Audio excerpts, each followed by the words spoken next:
বিসমিল্লাহ আসসালামু আলাইকুম রাসূলুল্লাহ আসসালামু আলাইকুম আহলাল কবর মুসলিমা মুসলিমা। দর্শক, আমি আছি বরগুনার পাথরঘাটা পৌরসভার কেন্দ্রীয় গোরস্থানে। এখানে দেখতে পাচ্ছেন পাথরঘাটা পৌরসভার কেন্দ্রীয় গোরস্থান উঁচু করার কাজ চলছে। আমরা জানি বৃষ্টির সময় হলে পাথরঘাটা কেন্দ্রীয় গোরস্থানে দাফন কাজ সম্পন্ন করতে হলে সেখানে কবরের ভিতরে পানি উঠে যায়। যাতে কবর খননের সময় কবরের ভিতরে পানি উঠে না যায় সেজন্য পাথরঘাটা পৌরসভার উদ্যোগে মূলত এই কাজটি চলছে।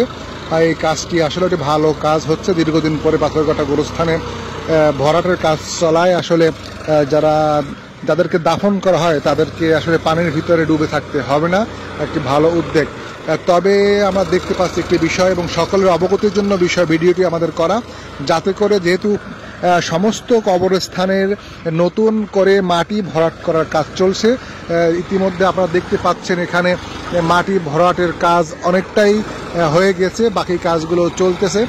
যেহেতু এখানে হাজার হাজার কবরস্থানে মুদ্রারগণ শায়িত রয়েছেন, এখানে শুধু পাথরঘাটা নয়, দেশি বিদেশি নানা দেশের মুসলিম নর নারী মুসলিম নর নারীরা শায়িত রয়েছেন। যেমন যদি ধরি, এখানে রয়েছে পাথরঘাটার প্রবীণ মুরব্বী আলহাসে মজিবুল হক সাহেবের কবর রয়েছে, আমার বড় চাচা বড় চাচির কবর, আমাদের পারিবারিক কবরও বলতে পারি। আমার এখানে রয়েছে মেহেদি শিকদারের বাবা মা রয়েছে, পাথরঘাটার অনেক গণ্যমান্য ব্যক্তিবর্গ রয়েছে, আমার বড় ফুপু তার কবর রয়েছে এখানে, আমার তাওই রয়েছে এখানে, পাথরঘাটা ব্যবসায়ী হিমায়ত স্টোরের কবর রয়েছে। পাথরঘাটার সকলেরই পৌরবাসীর অনেকেরই কবর রয়েছে পাথরঘাটার এই গোরস্থানের পাথরঘাটাবাসীর পারিবারিক গোরস্থান বললেও ভুল হবে না। যেহেতু ভরাটের কাজ চলছে সেহেতু যদি এই কবরের উপরও মাটি ফালানোর কাজ চলছে, যাতে করে আপনাদের আত্মীয় স্বজনের কবরগুলো চিহ্ন নির্ধারণ করা যায়, সেই জন্য আপনাদেরকে অবগতির জন্য জানাচ্ছি। আপনারা পাথরঘাটা কবরস্থানে যারা আত্মীয় স্বজন প্রিয়জন দাফন করা হয়েছে তাদের কবরের সীমানা নির্ধারণের জন্য আপনাকে অবশ্যই আজকালের মধ্যেই পাথরঘাটা কেন্দ্রীয় গোরস্থানে আসতে হবে। সেখানে এসে এই যে পিলার দেওয়া হয়েছে, এভাবে পিলার দিয়ে আপনার স্বজন প্রিয়জনের কবরস্থানের একটি চিহ্ন সীমানা নির্ধারণ করে যাবেন। কেননা যদি কিছু ভরাট করা হয়ে গেছে এই সাইটগুলো, তাতে আপনার প্রিয়জনের কবর কোন জায়গায় তা আসলে নির্ধারণ করা কষ্টসাধ্য হয়ে যাবে এবং নির্ধারণ করা সম্ভবই হবে না।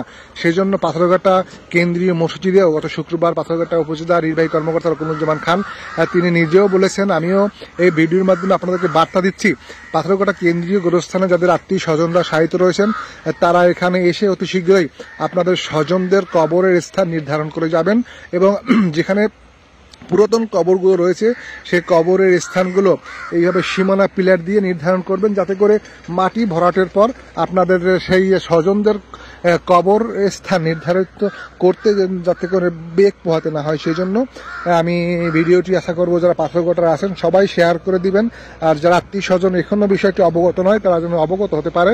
এখানে দেখতে পাচ্ছেন অনেক কবর ইতিমধ্যে ফুল হয়ে গেছে পাথরঘাটা গোরস্থানের। তবে এই গোরস্থানের এই কবরে যারা শায়িত রয়েছেন তাদের সকলের রুহে মাগফিরাত কামনা করছি।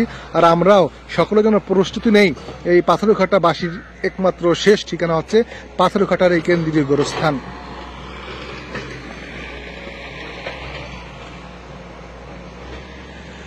মূলত যারা কবরস্থান পরিচালনা কর্তৃপক্ষ রয়েছেন তাদের প্ল্যান হচ্ছে এখান থেকে একটি প্রশস্ত চওড়া রাস্তা থাকবে, রাস্তার মাঝখান থেকে বিভিন্ন কবরের দিকে যাওয়ার জন্য প্লট বাই প্লট কবর দেওয়া থাকবে, সারিবদ্ধ কবর থাকবে, যাতে করে এলোমেলোভাবে কাউকে দাফন করা না হয় এবং সারিবদ্ধভাবে এই যেমন পানি নিষ্কাশনের জন্য একটা ড্রেন রয়েছে, এখান থেকে একটি কবরের মাপ যতটুকু প্রয়োজন ততটুকু পরে আবার একটি রাস্তা হবে, তারপরে আবার কবর হবে, তারপরে আবার রাস্তা হবে। এইভাবে মূলত প্লটগুলো নির্ধারণ করা হবে, যাতে করে কবরস্থানের পবিত্রতম স্থান, সেই পবিত্রতম স্থানে সকলে নির্বিঘ্নে দিনে রাতে সবসময় চলাফেরা করতে পারে, যাতে কোনো ধরনের ভয় ভীতি কাজ না করে। মূলত এই জন্যই একটি পরিকল্পনা হাতে নেওয়া হয়েছে, এই পরিকল্পনা মাফিক কাজ চলছে। আমরা দোয়া করব যাতে করে অতি শীঘ্রই বৃষ্টির আগে এই কাজগুলো যেন সম্পন্ন করতে পারে যারা দায়িত্বশীল রয়েছেন। আর আবারও বলি, যাদের স্বজনরা এখানে শায়িত রয়েছেন তারা যেন অতি শীঘ্রই এসে আপনাদের যে কবর রয়েছে আত্মীয় স্বজনের, সেই কবরের নির্ধারিত স্থানগুলো আপনারা চিহ্ন দিয়ে রাখবেন এবং চিহ্নিত করে রাখবেন, যাতে করে আপনার স্বজনদের নির্ধারিত যে চিরস্থায়ী শায়িত রয়েছেন সেই চিরস্থায়ী শায়িতের স্থানগুলো যেন একটি স্থায়ী স্থাপনা হিসেবে আপনারা চিহ্ন দিতে পারেন, সেই বিষয়টি আপনাদের জন্য আবারও আশার আহ্বান রেখে ভিডিওটি শেষ করছি। ভিডিও শেয়ার করবেন, যারা এখনো তথ্যটি পান নাই, যারা জেনেছেন তা আপনাদের আত্মীয় স্বজনদেরকে পৌঁছাবেন যে আপনারা কবরস্থানে গিয়ে এই যাদেরকে দাফন করা হয়েছে তাদের যেন এই চিহ্নটি দিয়ে আসে। স্বল্প খরচে বিশ্বস্ত ও উন্নত মানের সার্ভিসে উমরা করতে চাইলে কাজী রাকিবের তত্ত্বাবধানে আপনি যেতে পারেন পবিত্র নগরীতে।